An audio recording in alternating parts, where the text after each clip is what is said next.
So going back to cholesterol, let's talk a little bit about the different types of cholesterol that we have. We have the HDL, the LDL, and the triglycerides. Can you tell us a little bit about each of those? Sure. So let's start with total cholesterol. Total cholesterol is a very comprehensive measure that we use. It includes every single type of cholesterol that we can measure.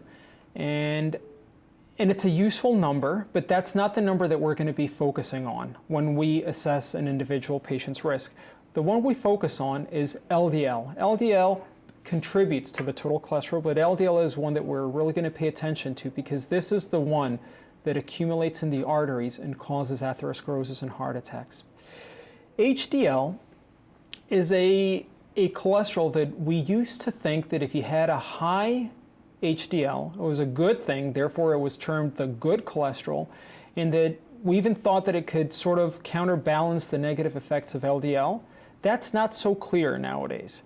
So if you've heard, I have a high LDL, but my HDL is also high, therefore I don't need to worry, that's not the way we're thinking nowadays. It turns out that HDL is a complicated molecule, and I'm not going to get into too many details here, but more important than the level is the activity of HDL. How active is HDL in removing cholesterol from the atherosclerotic plaque? And there's no easy test for that.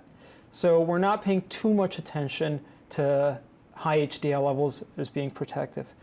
And then the last one are the triglycerides. Triglycerides are the form of fat that circulates in blood. So after a fatty meal, your blood will be full of triglycerides. When you're fasting, you'll have the lowest triglycerides, and therefore that's the reason we typically test patients in the fasting state. And they contribute less to atherosclerosis compared to LDL. But if you have high triglycerides and a high LDL, then you're certainly at even higher risk of having heart disease.